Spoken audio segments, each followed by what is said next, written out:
आखिर कैसे एक दुष्ट राजा अपनी ही सुंदर पुत्री को देखकर उस पर फिदा हो गया और काम वासना में अंधा होकर उससे विवाह करने की ठानी। प्राचीन समय की बात है। किसी राज्य में राजा कालभद्र राज्य करते थे। राजा कालभद्र कुछ सन की किस्म के थे। एक बार राजा भ्रमण करते करते जंगल में चले गए। जंगल में घूमते घूमते उनकी भेंट एक सन्यासी से हुई। वह सन्यासी एक पाखंडी था। राजा साधु संतों पर बहुत भरोसा करते थे। उस सन्यासी को देखकर राजा के मन में कुछ जिज्ञासा उठी। राजा ने सन्यासी को अपना परिचय दिया और पूछने लगे, हे बाबा, आप बहुत ज्ञानी मालूम पढ़ते हैं। मेरी रानी इस समय गर्भवती है। मैं जानना चाहता हूं कि उनकी कोख से पुत्र होगा या पुत्री। सन्यासी ने कहा, राजन, मैं यह तो नहीं जानता कि तुम्हारी रानी की कोख से पुत्र होगा या पुत्री, पर इतना जरूर कह सकता हूं कि अगर तुम्हारी रानी ने किसी पुत्री को जन्म दिया तो तुम्हारा सर्वनाश हो जाएगा। सन्यासी की यह बात सुनकर राजा बड़ा भयभीत हो गया। सोचने लगे कि अगर मेरी रानी ने किसी पुत्री को जन्म दे दिया तो मैं कहीं का नहीं रहूंगा। यह सब सुनकर राजा महल की ओर चल दिया। अब इस बात से राजा को बेटी के नाम से नफरत होने लगी। वह तुरंत महल वापस लौट आए। महल आकर उन्होंने अपनी रानी से आकर यह बात कही कि हमारे घर में भूल कर भी पुत्री का जन्म नहीं होना चाहिए।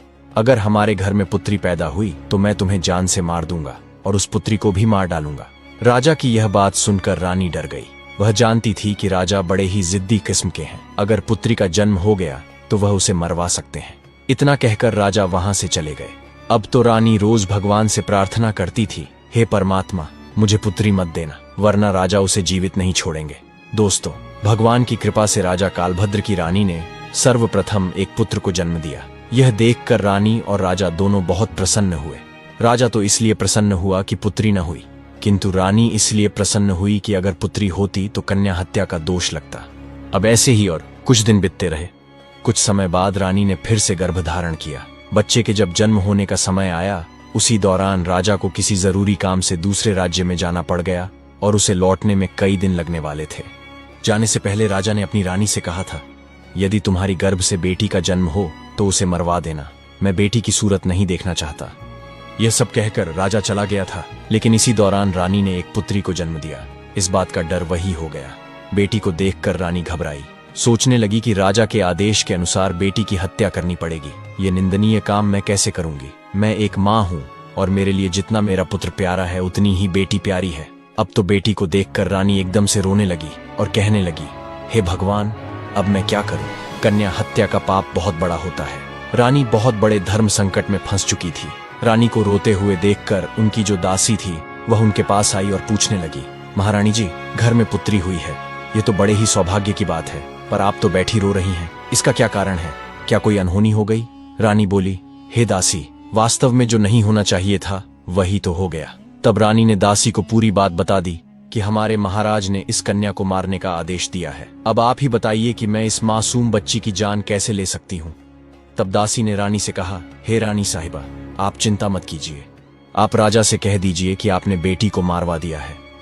मैं आपकी बेटी को सबके सामने मारने के लिए ले जाऊंगी, पर मैं इसे मारूंगी नहीं, बल्कि इसे पाल लूंगी। और यदि कोई पूछेगा तो मैं कह दूंगी कि यह बच्ची मेरी भतीजी है। इससे इस बच्ची की जान भी बच जाएगी और राजा की नजरों से दूर भी हो जाएगी। इसके पालन पोषण को लेकर आप निश्चिंत रहो, मैं इसे अपनी बेटी की तरह पालूंगी। यह सुनकर रानी को बड़ी खुशी हुई। वह सोचने लगी कि यह बेटी भले ही मुझे देखने को न मिले, लेकिन कम से कम वह जीवित तो रहेगी। तब रानी ने बड़े उदास मन से कुछ धन आभूषण अपनी पुत्री के पालन पोषण के वास्ते उस दासी को दे दिए और दासी से रानी ने कहा, हे दासी, मैं आपका यह एहसान जिंदगी भर कभी नहीं भूलूंगी।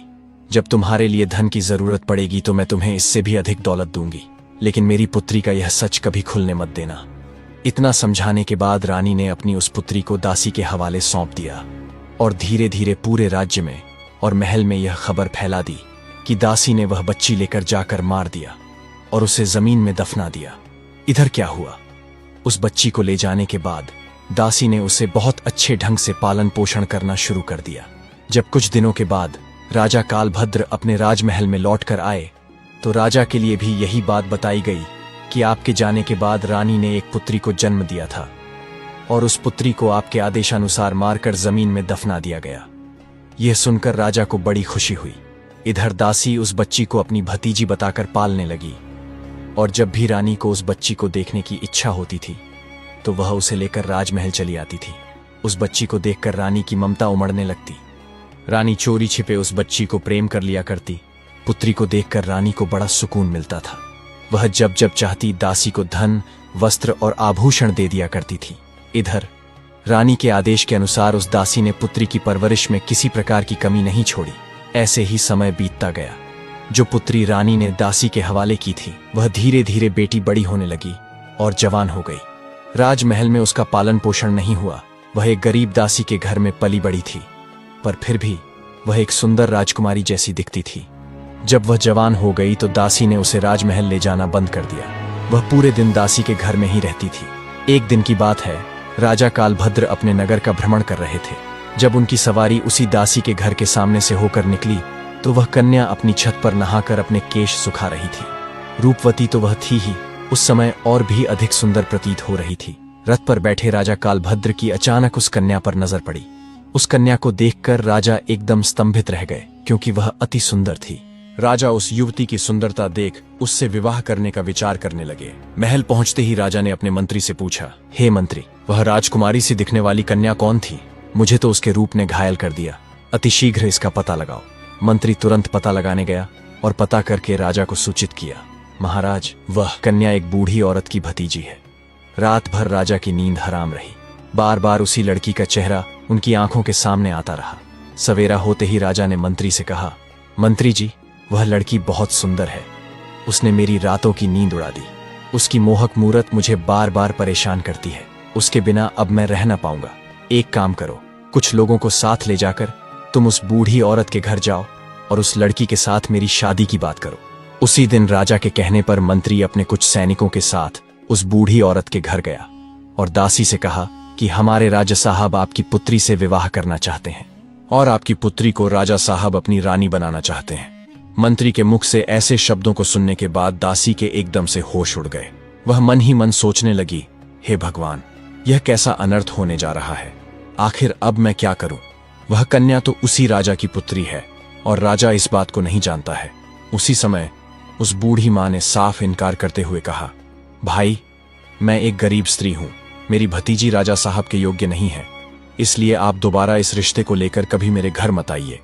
मंत्री ने कहा, ओ मूर्ख बुढ़िया, राजा कालभद्र के साथ अपनी बेटी का विवाह करने से इनकार कर रही है। तुम्हें तो अपने भाग्य पर खुश होना चाहिए कि राजा स्वयं तेरी बेटी से विवाह करने के इच्छुक हैं। मंत्री के बार बार कहने पर भी उस बूढ़ी औरत ने राजा के साथ अपनी बेटी का विवाह करने से साफ इनकार कर दिया। हारकर मंत्री वापस महल चला गया और राजा को सारी बात बताई कि वह बूढ़ी औरत अपनी बेटी का विवाह करने से इनकार कर रही है। अगली सुबह राजा ने उस बूढ़ी औरत को लालच देने का निश्चय किया। उसने कुछ सैनिकों को सोना चांदी लेकर उस बूढ़ी औरत के घर भेजा ताकि वह विवाह के लिए तैयार हो जाए, लेकिन वह बूढ़ी औरत फिर भी राजी नहीं हुई। फिर से मंत्री महल लौट आया और राजा को सारी बात बताई। अब यह सब सुनकर राजा बहुत गुस्से में आ चुका था। राजा ने उसी समय हुक्म दे दिया कि उस बूढ़ी औरत को तुरंत पकड़कर हमारे दरबार में लाओ। हुक्म पाकर राजा के सिपाही तुरंत उस दासी के घर गए और उसे बंदी बनाकर लेकर आए। बंदी बनाने के बाद दरबार में लाकर उस बूढ़ी औरत की खूब पिटाई की गई। सैनिकों की मार वह बूढ़ी बर्दाश्त नहीं कर पाई।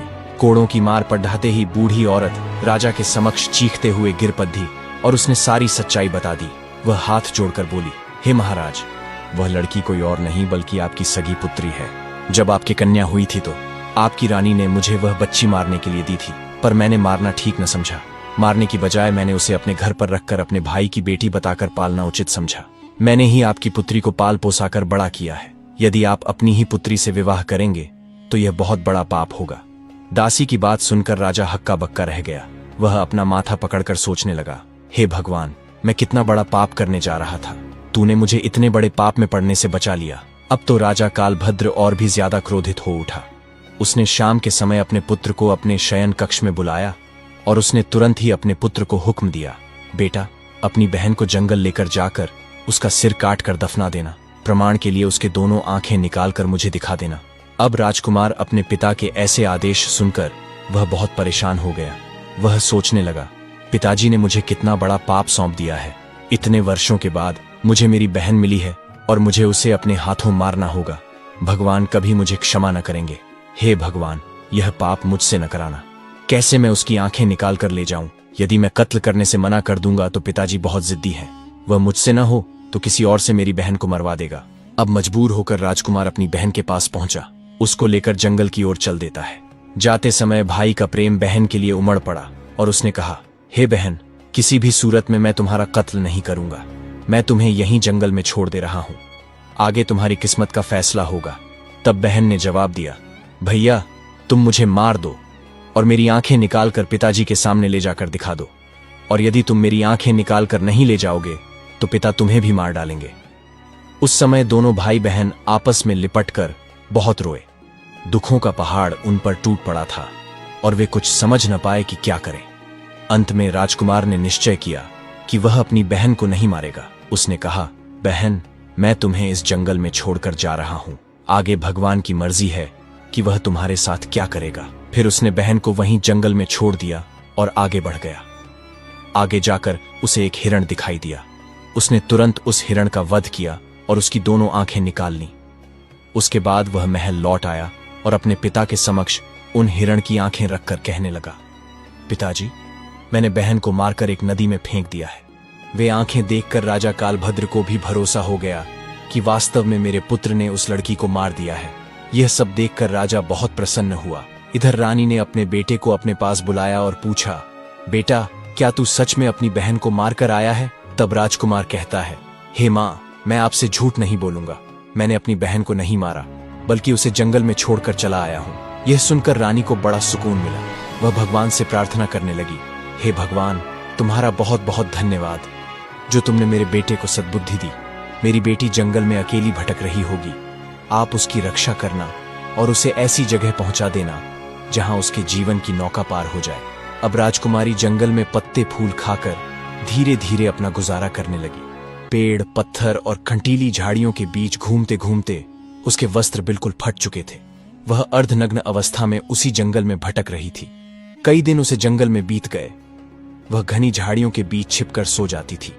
एक दिन उसी जंगल में दूसरे राज्य का राजा चंद्रभान शिकार खेलने के लिए आया। इधर राजकुमारी वृक्षों से फल तोड़कर खा रही थी। उधर जैसे ही उसके कानों में घोड़ों की आवाज पहुंची तो राजकुमारी घनी झाड़ियों के बीच छिपकर बैठ गई। संयोग से राजा चंद्रभान उसी वृक्ष के नीचे आकर विश्राम करने बैठ गया। अचानक राजा की नजर उन झाड़ियों की ओर गई। उसने देखा कि झाड़ियों के बीच कोई बैठा है। किसी मनुष्य की आकृति दिखाई दे रही थी। राजा ने तुरंत आवाज लगाई, तुम कौन हो और इन झाड़ियों के बीच क्या कर रहे हो? जो भी हो, तुरंत बाहर निकल आओ। मैं तुम्हें विश्वास दिलाता हूं, तुम्हें कोई हानि नहीं पहुंचाऊंगा। राजा की बात सुनकर लताओं के बीच से राजकुमारी ने आवाज दी, राहगीर, मैं एक दुखी और लाचार स्त्री हूं। मेरे बदन पर वस्त्र नहीं है। मैं निर्वस्त्र हूं। यदि तुम कोई वस्त्र मुझे दे दो तो मैं उसे पहनकर बाहर आ जाऊंगी। स्त्री की आवाज सुनकर राजा चंद्रभान आश्चर्यचकित हुआ और सोचने लगा, इस घने जंगल के बीच यह स्त्री क्या कर रही है? अवश्य किसी दुख की मारी होगी। तब राजा ने एक कपड़ा उस झाड़ियों के बीच फेंक दिया। राजकुमारी ने उस कपड़े से अपने शरीर को अच्छी तरह ढका और फिर राजा चंद्रभान के सामने आ गई।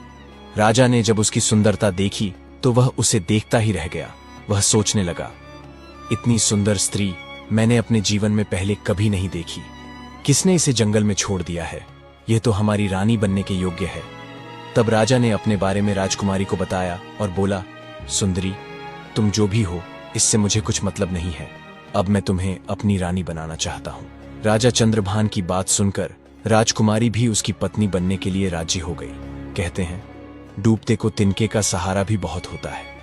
यहां तो फिर भी एक राजा था जो उसे अपनी पत्नी बनाना चाहता था। अब राजा चंद्रभान उस कन्या को अपने घोड़े पर बैठाकर अपने राज्य में ले आया तो सबसे पहले वह अपने पिता के समय के एक बुजुर्ग मंत्री के घर पहुंचा और उस लड़की को उस बुजुर्ग मंत्री के घर छोड़ दिया और मंत्री से कहा, हे काका, आप ऐसा समझो कि यह आपकी बेटी है और मैं इस लड़की से विवाह करूंगा। यदि मैं इसे ऐसे ही अपने महल में ले जाता हूं तो लोग कहेंगे कि राजा किसी कन्या को भगा लाया है। इससे मेरी मान प्रतिष्ठा पर आंच पहुंचेगी। मैं इसे विधि विधान के अनुसार अपनी पत्नी बनाकर अपने महल ले जाना चाहता हूं।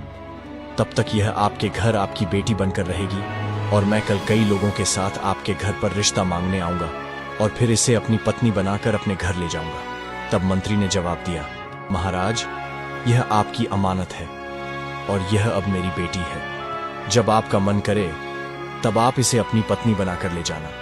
मैं तब तक इसका ठीक से ख्याल रखूंगा। इतना कहकर राजा चंद्रभान अपने महल लौट आए। इसके बाद उसने अपने मंत्री से कहा, मंत्री जी, आपको सुबह उस बूढ़े काका के घर जाना है और उनसे हमारे विवाह के लिए उनकी पुत्री का हाथ मांगना है। अगले दिन मंत्री उस बूढ़े काका के घर पर गया और उस राजकुमारी का अपने राजा के लिए हाथ मांगा। फिर उसके बाद 1-2 दिन में ही उनका विवाह भी हो गया। विवाह करने के बाद राजकुमारी राजा चंद्रभान की पत्नी बनकर रहने लगी। अब दोनों बहुत ही प्रसन्न थे। राजा सुंदर रानी पाकर खुश था और राजकुमारी घर और पति पाकर प्रसन्न थी। राजा चंद्रभान ने शादी के बाद भी अपनी पत्नी से कभी उसका परिचय नहीं पूछा। इसी प्रकार दोनों को एक साथ रहते रहते 2 वर्ष बीत गए। धीरे धीरे वह समय भी आ गया जब रानी ने पुत्र को जन्म दिया। अब तो राजा चंद्रभान और भी ज्यादा खुश हो गया। एक दिन राजा ने अपनी रानी से पूछा, हे प्रिय, अब हम दोनों एक पुत्र के माता पिता बन चुके हैं। हमारा संबंध अटूट हो गया है। अब तुम मुझे अपने कुल खानदान और अपने अतीत के बारे में बताओ। तब राजकुमारी ने किसी प्रकार उस बात को टाल दिया। इसी प्रकार से 1 वर्ष और बीत गया।